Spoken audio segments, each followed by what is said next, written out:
the 12th of June 2026 इस परमात्मा वाणी का संपूर्ण मंथन। ओम नमः शिवाय। 1. समझानी एवं उदाहरण। विचार सागर मंथन। 1. विपरीत बुद्धि और सर्वव्यापी का भ्रम। समझानी। बेहद का बाप शिव बाबा ही आकर इस बेसमझ दुनिया को समझदार बनाते हैं। वे समझाते हैं कि आत्मा और परमात्मा का रूप एक ही है, बिंदी स्वरूप। परमात्मा सर्वव्यापी नहीं है, वह परम धाम का निवासी है। अगर वो सर्वव्यापी होता तो वो खुद भी दुर्गति को पाता, जबकि वो तो सर्व की सद्गति दाता है। उदाहरण, शास्त्रों में कई गपोड़े लिख दिए हैं। जैसे लोग कहते हैं कि जिधर देखता हूँ कृष्ण ही कृष्ण है, जबकि शरीर सबके भिन्न है और आत्मा सब में है।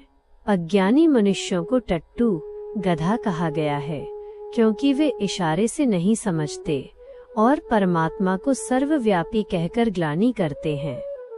2. पढ़ाई का महत्व और गुप्त पुरुषार्थ। समझानी। बाप को याद करना गुप्त बात है, लेकिन पढ़ाई प्रत्यक्ष है। कई बच्चे देह अभिमान के कारण हाथ तो उठा देते हैं कि हम पास होंगे, लेकिन उनमें उतनी अक्ल भी नहीं होती जितनी लौकिक स्टूडेंट में होती है, जो अपनी कमजोरी को समझते हैं।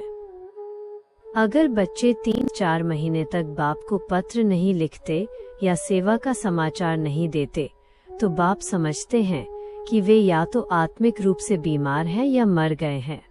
याद से ही याद मिलती है। उदाहरण, लौकिक स्टूडेंट जानता है कि वो स्कॉलरशिप के लायक है या नहीं। यहाँ बच्चे देह अभिमान वश मुरली सुनकर नशे में आ जाते हैं, पर पत्र नहीं लिखते। 3. काम, महाशत्रु और कल्प का चक्र। समझानी। सन्यासी या गुरु लोग काम विकार को जीतने की बात नहीं करते। वे कहते हैं मन को वश करो, लेकिन मन अमन तब तक नहीं हो सकता जब तक शरीर है, क्योंकि शरीर मिला ही कर्म करने के लिए है। कर्मातीत अवस्था जीते जी मुर्दा बनने, शरीर से न्यारा होने को कहा जाता है, जो इस पढ़ाई से संभव है। 5000 वर्ष का चक्र हूबहू रिपीट होता है। उदाहरण, सतयुग फर्स्ट क्लास गोल्डन एज था और कलयुग आयरन एज है। अज्ञानी लोग सुख सुविधाओं को देखकर कलयुग में ही स्वर्ग मान लेते हैं, जबकि सतयुगी सुख यहाँ हो नहीं सकता। 4. दिव्य दृष्टि और साक्षात्कार का यथार्थ। समझानी। इन पतित क्रिमिनल आंखों से पवित्र देवताओं या श्री कृष्ण को साक्षात नहीं देखा जा सकता। इसके लिए ज्ञान का तीसरा नेत्र या दिव्य दृष्टि चाहिए।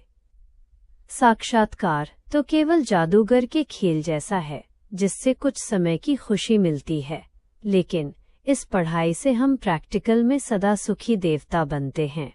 उदाहरण, जैसे जादूगर का खेल देखने से अल्पकाल की खुशी होती है, वैसे ही साक्षात्कार से सिर्फ दिल बहलता है, जीवन नहीं बदलता। 2. स्वमान। मैं सर्व विकारों को जीतकर जगत जीत बनने वाली श्रेष्ठ कर्मातीत आत्मा हूँ। 3. वरदान। वाणी में रूहानी नशा, शब्दों में परमात्म स्नेह और मस्तक में बाप की प्रत्यक्षता की चमक द्वारा साक्षात्कार मूर्त भव। स्पष्टीकरण। अपनी स्थिति को ऐसा शक्तिशाली बनाओ कि जो भी आपके सामने आए, उसे आपकी वाणी, स्नेह और मस्तक की चमक से स्वयं परमात्मा का साक्षात्कार होने लगे। अंत का इंतजार मत करो, स्वयं अभी से साक्षात्कार मूर्त बनो, ताकि बाप प्रत्यक्ष हो सकें। 4. रूहानी कमेंट्री। योग अभ्यास के लिए। मैं एक शांत स्वरूप बिंदी आत्मा हूँ। इस देह से न्यारी, सामने निहारे अपने बेहद के रूहानी पिता शिव बाबा को, बाबा से पवित्रता और ज्ञान की किरणें मुझमें समा रही हैं। मेरा मस्तक परमात्म स्नेह और रूहानी नशे से चमक रहा है। मैं काम महाशत्रु को जीतकर कर्मातीत बन रही हूँ। मैं स्वयं एक साक्षात्कार मूर्त बनकर पूरे विश्व को बाबा का परिचय दे रही हूँ। ओम नमः शिवाय।